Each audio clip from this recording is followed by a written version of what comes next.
Tarotist Maggie Norton, and today I'd like to bring you a tarot card of the week. I like to put these out every week so we have something to contemplate throughout the week based on tarot because I'm an avid fan, obviously.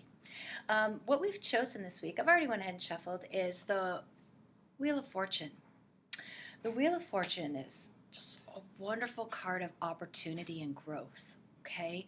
Whenever you have a 1, you're starting something new. So you're at new levels, new experiences, and anytime you see the 0 next to the 1, think about expansion. Think about growth into the next level, the next phase of your life. The Wheel of Fortune provides us opportunities to make decisions, to enter into the new phases, the new growth of our life. A lot of times we will base these decisions off of a bigger picture. Maybe that's bigger picture, it might include your family or your community or the world that you're in. Maybe even a bigger picture than that.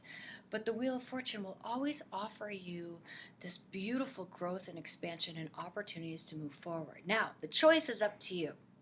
What do you want? How do you want to grow? We know we only grow with experiences, but what kind of experiences do you want to call to you? Now is the optimal time to make those decisions, to give it some thought, but really to put some of those decisions into, okay, that's really what I want. I think I'll feed that. Okay, that's what the Wheel of Fortune can offer us, the ability to make decisions. Now, the other thing I want you to know this week, especially this week because it is the tarot card of the week, that you should not play the victim this week.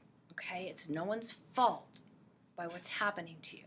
Okay, we have a life full of decisions, and we at any moment can change decisions on how we react or respond to situations in our life. Okay, a lot of times we don't understand why we've created these scenarios that might be appearing in our life, and it's okay to not understand, but what we do at this point is very important, okay? We can react, we can give our power away, we can feel like we're being run over by the wheel of life, and we're on the outer wheel going, oh, that hurt. Every time the wheel spins over and over and over, we get run over. We could feel that way, or we can realize that we feel that way, possibly, and decide, you know what, I think I'll move into the hub of that wheel in the center so I can turn with life, so I can move with life, so I can co-create with life. You're no longer the victim when you decide to be in the hub, in your own center. That's your hub, in your own center. You're no longer the victim. You are the one that's choosing to respond to the situations that are happening. So it's a very empowering card. Okay, you can really gain a lot by moving into your own center and knowing that you have a choice in life. And then create the opportunities, draw them in, ask for them because they're on their way. Enjoy the tarot card of the week, and I look forward to speaking with you again. Have a wonderful week, okay? And look for those opportunities, look for those gems. They're there at the Wheel of Fortune. Talk to you soon.